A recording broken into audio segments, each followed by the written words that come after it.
Ya Allah, ya Rahman, ya Rahim, ya Malik, ya Kudus, ya Salam, ya Mu'min, ya Muhaimin.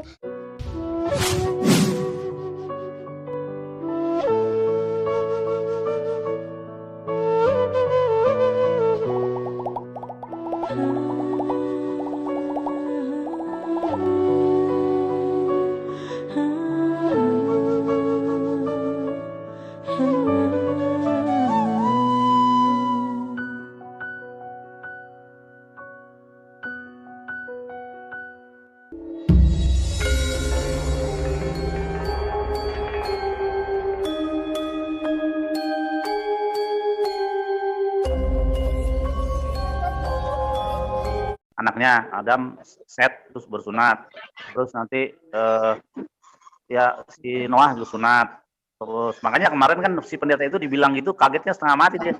Ya karena itu nggak akan tahu kalau hanya beberapa pasti kaget karena apa? Nervous langsung. Iya, mereka tuh nggak pernah tahu kalau Moshe itu lahir dalam keadaan sudah berkhitan tuh mereka nggak tahu. Iya, terus di teacher mana ketika Rasulullah itu lahir dalam keadaan berkhitan, mereka tuh kita tuh nipu gitu. Itu mana ada kayak begitu, mana begitu. Muhammad lahir juga udah bersunat. Iya. Oh, oke. Oh, berarti termasuk golongan orang-orang sadik kalau begitu, karena yaitu salah satu tanda-tanda orang sadik kalau menurut Torah yaitu karena sunat itu artinya orang itu sempurna. Makanya untuk mengejar kesempurnaan itu dia harus menyunat kulit katanya. Iya. Jadi Rasulullah sendiri itu lahir sudah dalam keadaan berkhitan ya. Kalau memang penjelasan dari Yahudi seperti itu ya alhamdulillah baruch Hashem. Kalau memang Rasulullah termasuk orang yang sadik. Ya, waktu di Eden itu, Taman Eden, waktu Adam itu diciptakan dia sudah bersunat ya sebagai lambang kesempurnaan. Nah, begitu dia makan buah itu, pengetahuan baik jahat, dagingnya itu orlahnya muncul. Gitu. Sebenarnya saya pengen bikin konten kayak begini nih, yang sebenarnya dilahirkan enak loh, bagus loh. Ya, bagus lah. Jadi kan nggak ada yang tahu kan kalau selama ini tuh maksudnya kayak Yakov, Musa, Mose sama Adam itu lahir dalam keadaan dan berapa? Kalau ada 10 ya, 10 orang ya? 15 orang. Kalau di Islam 15 apa? 15 nabi yang dilahirkan dalam keadaan berkhitan atau bersunat. Oh iya. Kalau di perasa Noah ada berapa? 10 ya? Berapa ya? Kayaknya 10, coba ntar cek dulu.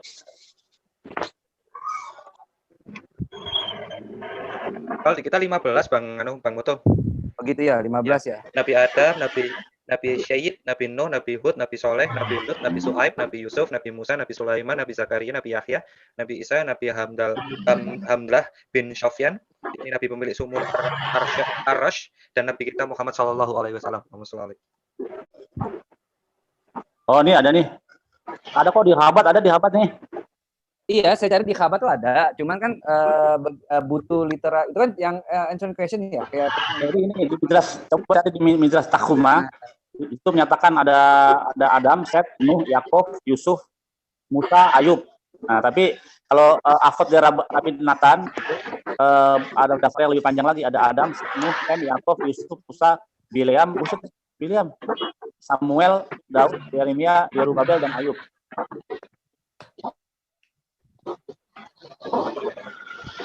Biar nggak hilang deh literasinya, di screenshot aja ya. Lu screenshot jadi biar nggak hilang. Kalau di screenshot Oten tuh begitu. Ya, sebenarnya tidak dibuka ntar di dalam kitabnya. Di kitabnya dibuka. Bagi linknya aja deh. Nanti ini tuh. Midras Takhuma sama Afot dari Rabbi Nathan. Ada kok itu di Sefaria.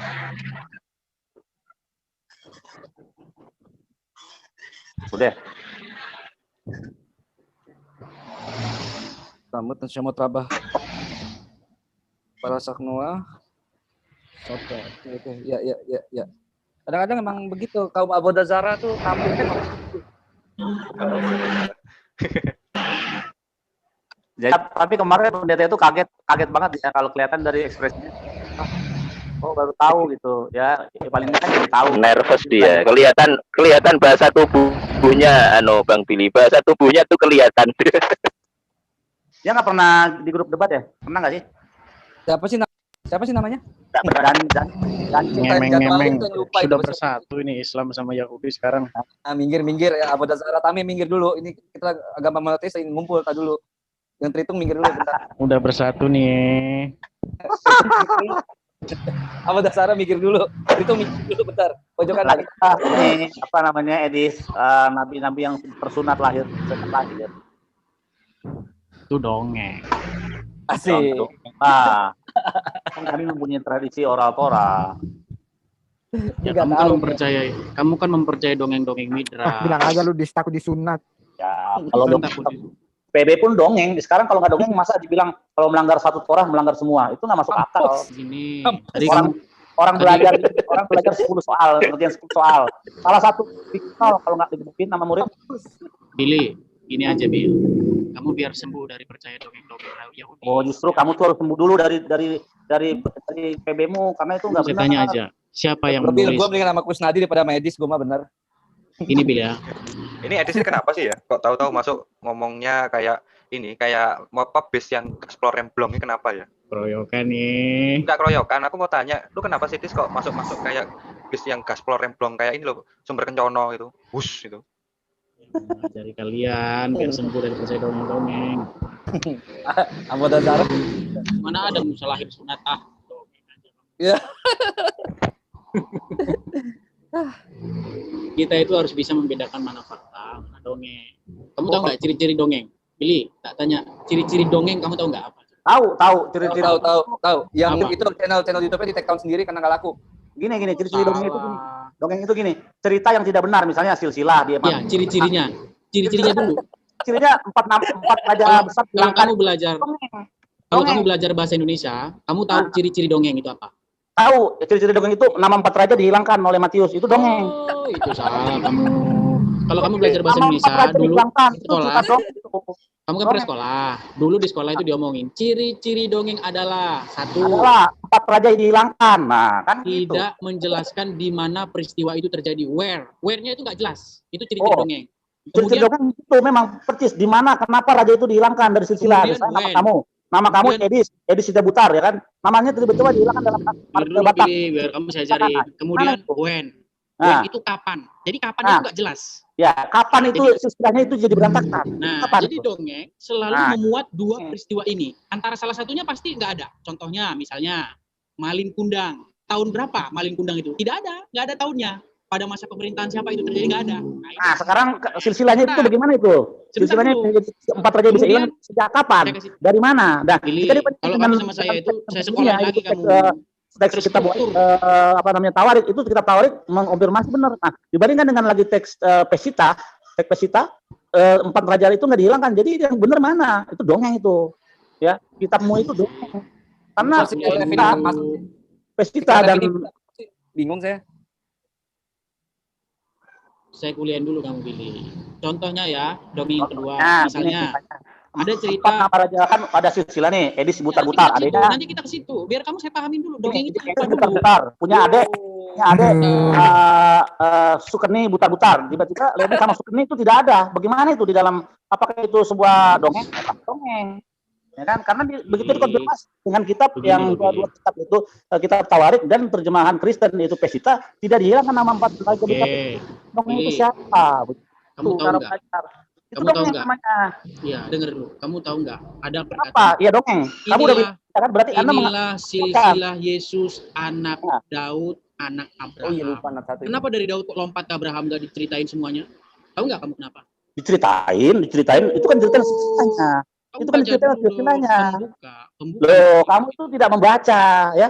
Kalau kamu membaca itu silsilahnya dijabarkan oleh Matius, tapi sayangnya Matius menghilangkan ke-4 nama raja besar, Edis dan kok kayak gitu aja kok heran. Dia nggak usah heran. Karena dibandingkan dengan Matius itu dibuka dengan kata-kata inilah silsilah Yesus anak Daud, anak Abraham. Kenapa dari Daud kok langsung lompat ke Abraham? Kamu baca dong silsilah ke bawahnya, ya.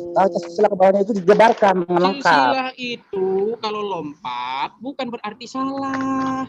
Kalau lompat itu artinya dia. Emang Yesus anak Daud, Emang Yesus anak Daud. Kalau kita bicara mengenai Ketemu Islam bermasalah, ketemu Yahudi bermasalah, ketemu kitab sendiri bermasalah. Orang ketemu Kristen bermasalah. Kalau Iya. Kristen dengan Yahudi diskusi nyambung. ketemu Tapi Islam kalau nyalain nggak Quran, nyambung. ketemu Yahudi nyalain kitab sucinya. Lah kamu punya kitab suci aja nggak beres, nggak pernah dipermasalahkan. Bingung saya lihat antum, Des. Alhamdulillah. Dadah guys, bye. Sampai ketemu lagi di